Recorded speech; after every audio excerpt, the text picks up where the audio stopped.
Hello everyone, welcome to Skate Canada International 2021, an ISU Grand Prix event.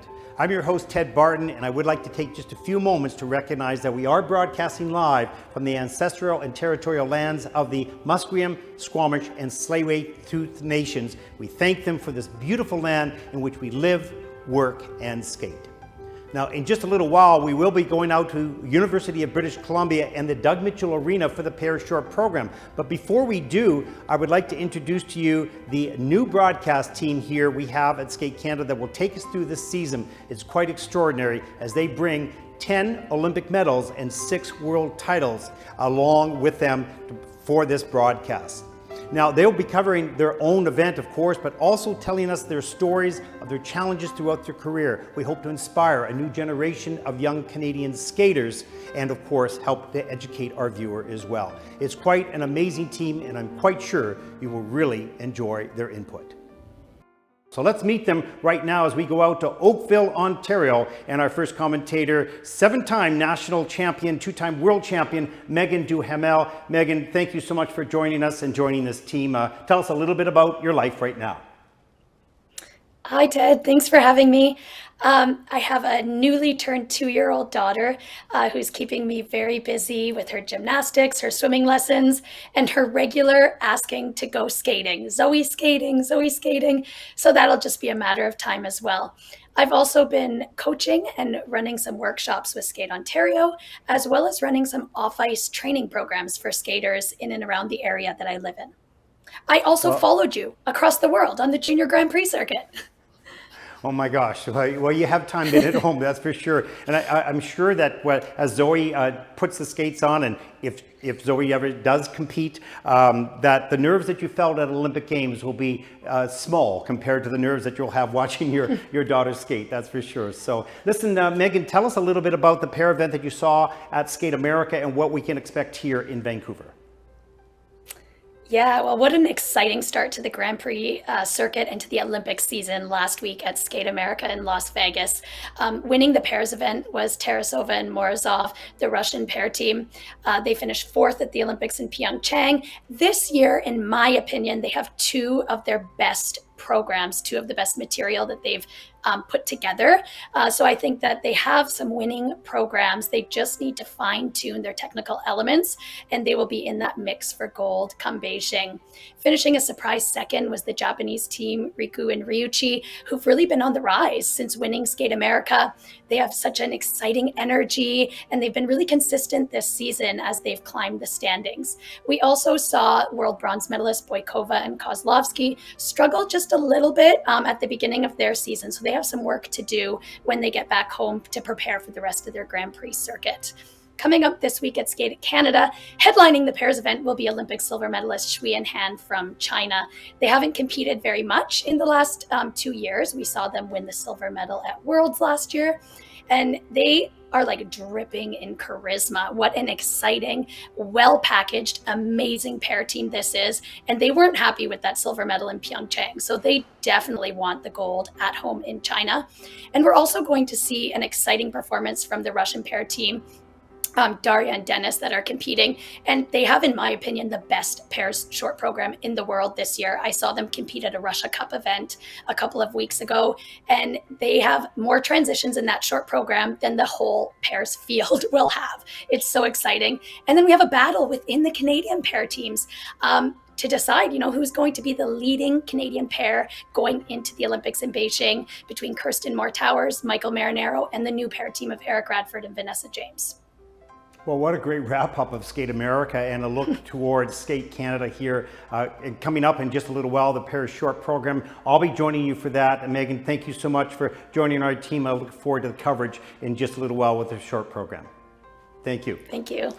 And next up, after the Paris Short program, will be the men's short program. And as we look towards that event, I introduce live into our studio here six-time national medalist Kevin Reynolds, and of course the 2014 ISU Four Continents champion. And that was an amazing moment. I never forget watching you win that title. Kevin, welcome to our team. Thank you. Tell the fans a little bit about what you're doing in life now.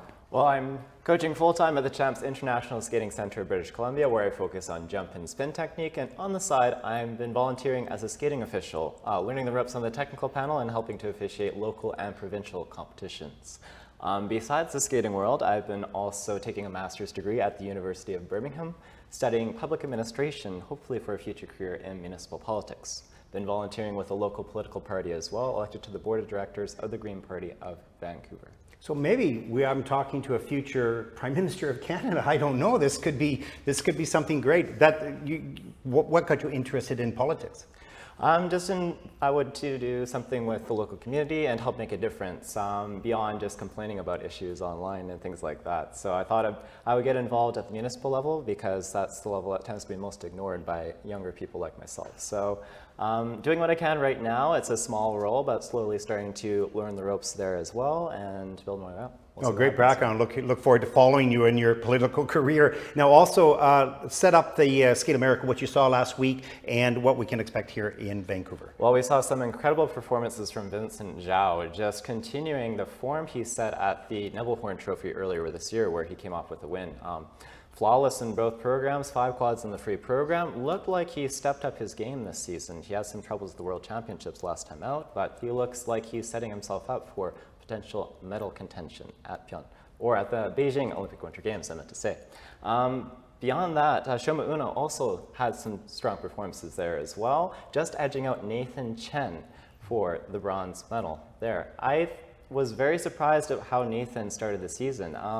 I'm sure many folks who are familiar with skating were as well. He has been unbeaten since 2018 in competition, yet a few flaws in the short program, a couple more in the free program. Now, he has been attempting the world's most difficult programs, and this was the first competition of the season for him. So potentially we'll see a step up here this week in Skate Canada. Well, I had an opportunity to speak to Nathan Chen a little earlier this week. He was training here at our location, and we'll bring you that interview probably during the warm-up of the free program. So, Kevin, thank you so much. We'll be joining you for the short program in just a little while after the Paris Short. Thank you. And now we're going to go over to New York with Kaitlyn Weaver covering the ice dance. Kaitlyn, tell us a little bit about what you've been doing in your life and how interesting it is to live in New York. Hi, Ted. Thank you so much for having me. It feels so good to be back in Canada, even if for a few minutes. I'm here in New York City, traditional territory of the Lenape people. I am doing some part-time coaching, choreography, and this year in 2021, I founded my charity nonprofit, the Open Ice Collective. Trying to make skating a safer and more inclusive space is something that I'm very passionate about. And now that New York is more open and safe, I hope to be seeing a lot of Broadway shows and musicals. Well, Kaitlyn, I have to tell you, I watched you in Open Ice, and you did such a good job. It's not easy hosting a show. I'm just an old guy that stumbled upon doing this type of commentary, and I was so impressed with your ability to host for so long. It was a great job, and we're thrilled to have you as part of the team. Thank you so much. I'm so happy to be here. Okay, now let's set up Skate America, what you watched last week, and look forward to Skate Canada here in Vancouver. If Skate America taught us anything, it's that this season is going to be a battle at every competition. Taking their 4th Skate America title was Madison Hubble and Zachary Donahue, which is a team that is continuing to show up consistently every single year. They have lofty goals of winning the Olympic title, and I think that they can challenge the French team of Gabi Papadakis and Guillaume Cizeron. That might be a big statement, but in an Olympic season, you just never know. Of course, they were challenged by Madison Chalk and Evan Bates. Those two have a history of going back and forth constantly. But right now, I give the edge to Maddie and Zach. Skate America also featured two Canadian teams. Winning the bronze medal was Laurence Fournier-Boudry and Nikolai Sorensen. Nikolai recently obtained his Canadian citizenship, so we are very excited for him. They hopefully will be able to represent Canada on the Olympic stage very well, and I am a huge fan of this team. But leading into Skate Canada, we will have such an exciting event. We, of course, have the hometown heroes, Piper Gillis and Paul Poirier, who honestly, this is their competition to lose. They also have lofty goals of getting on that Olympic podium, and it's going to be a tough one. There are so many strong ice dance teams this season, and no one's holding back. But I never want to discount the Italians. This team is always consistently technically strong and crowd favorites. And we've got some fresh talent in this competition as well. So I think the battle for bronze could be very exciting. Well, I'm really looking forward to working with you, Kaitlyn, because I cover the ice dance event in the Junior Grand Prix. And of course, there's so much detail to cover. It's very difficult to explain. I'm thrilled to be with an expert. So we'll be looking at some of the rules and some of the details in ice dance that fans may not see. So we will join you a little bit later today on the rhythm dance. Thank you so much for joining us, Kaitlyn. And now we move into Edmonton for the 2018 Women's World Champion, Caitlyn Osmond. What an incredible feat that was. 47 years ago was the last time a Canadian woman won the World Championship. We're thrilled that Caitlyn has joined the team. Caitlyn, can you fill us in a little bit what you're doing in your life now? Well, right now I am currently coaching at the Ice Palace Figure Skating Club, so it feels good to be back kind of in my home that I was at for so long. And on top of that, I am working at the Edmonton Valley Zoo, doing some writing for them and working on a journalism background in school. Well, it's great that you are working in journalism. This is a perfect vehicle for you to gain some experience and for you to share your experiences with our audiences, and hope that we can inspire the next generation of young Caitlyn Osmonds and ice dancers and pair skaters across Canada. So thank you for joining the team. Now, help us set up the women's event, a little bit about Skate America and what we can expect here at UBC and Doug Mitchell Arena at Skate Canada. Well, Skate America was unsurprisingly won by Alexandra Trusova of Russia. She's always put out really strong skates, and she put out two strong ones again to win. And the only surprising thing is that she did one quad instead of her usual 3 or 4. So she still has room to grow from there. And it's unbelievable that I'm saying that when it comes to women's skating. On top of that, Daria Yusasheva, sorry, I cannot pronounce people's names very well. I'm working on it. She put out an amazing short program, and I definitely think her short program really stood out compared to everyone else with her skating. And she managed to hold on to a second after a few mistakes in the long program. So there's still more to come from her. And then Korea's Young Yu is just exquisite. I love watching her skating, and her triple axel is getting stronger and stronger each competition. So it's great to see her skate and to place on the podium. Then going into Skate Canada, I think this is going to be a very impressive and exciting event. We have 3 strong Russian skaters, Kamila Valieva, who is potential for Olympic gold if she skates the way she can, trying 4 quads or 3 quads in her long program. It's truly impressive, and on top of that, she has exquisite skating and just puts a whole package together. Aliona Kostanaya has been one of my favorite skaters in the past couple of years, but she needs her triple axel back to be able to be a strong competitor this year. And of course, Elizaveta Taknasheva, I've competed against her for years, and I thought she was always such a strong powerhouse. And she has the most experience out of everyone at Skate America, so you should never count her out, especially with her 2 triple axels in her long program. Even though she's a bit slower than the other competitors, she still has that experience to back her up. But that's a lot about the Russian powerhouses. So there's also Alyssa Liu of the USA, who could potentially find her way up there with the Russian skaters. showing in the past able to do triple axel and quad lutz in competition, and then on top of that improving her skating skills and choreography throughout all of this. Japan has strong skaters, and if they skate clean, they could also put a battle up there to be on the podium. And then, of course, we have to talk about our Canadian skaters. Madeline Skizas has put such a strong introduction into the senior world, placing 13th at her first World Championships last season, and then at Finlandia coming out with a strong 9th place finish, and she just keeps improving at each competition. And then Emily Bosbach, the 2020 national champion, Canadian national champion, and then Alison Schumacher. They have to skate clean to be able to impress this weekend, but it'll be really exciting to watch everyone compete. Well, that's a great summary, and just an update, Aliona Kostanaya, of course, just changed her programs, her new short and a new free program just before this event. So we'll see how well she has adapted to the new music and new programs. Looking forward to this event. The women's event is really a premier event now in the world of skating. Kaitlyn, thank you so much for that. We'll be joining you for the women's show program a little bit later, of course. Now, missing from this opening show is Elage Balde, the 2014 World Team member for Canada. Elage will be covering the art of performance. There's no one better in the world in the area of performance. He was always a fan favorite for competition, travels around the world in ice shows, and of course skates in these magical places in the frozen Rocky Mountains and the lakes and then the ponds. You can check all that out on YouTube. So Elage will be joining us this week as well.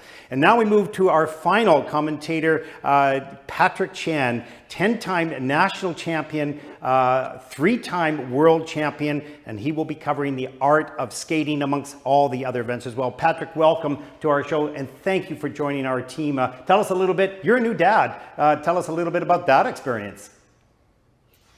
Yeah, Ted, thanks for having me. I have a newborn, a son of 3 weeks old, and it's been an amazing journey. I never thought I would be a father, and it's been a roller coaster of emotions, but all in the good ways. And then I've been also a career in commercial real estate and coaching a little bit of power skating as well. I'm trying to stay involved in the skating world and passing on my abilities to skate really well, pass it on to hockey players and share the passion of the sport. Well, it was a little bit like, if you remember Victor Kratz, of course, a team member of yours. Victor Kratz was out here in Vancouver, and he got involved with helping the hockey players, and he was such a wonderful skater as well. What I want to ask you is, to watch Patrick Chan skate, it was effortless, and it was like, how does Patrick get so much flow and speed and keep it without looking like you're putting any effort into it? Try to define a little bit what you would classify as quality skating, and how do you get that? I know it's hard to say in just a couple sentences, but what are your thoughts on that? Yeah, I think about my first coach, Mr. Cole, and what he instilled in me, and it was always about connecting all the elements together seamlessly and without interruption, and that's what I'm looking for. And I think in this event at Skate Canada, a really great example is Jason Brown of some quality skating, beautiful lines, beautiful choreography, and then executes it flawlessly. And you are mesmerized by the performance from the minute the music starts all the way to the end. It's almost like you're put under a spell. And so that's what I'm looking for. Now, it's very difficult nowadays to focus on the skating because the technical level much higher than it used to be. So we're looking at higher chances of mistakes, which means more chances for interruption in the performance. But if you can put it all together, you have perfection, and I'm excited to see some of those this weekend.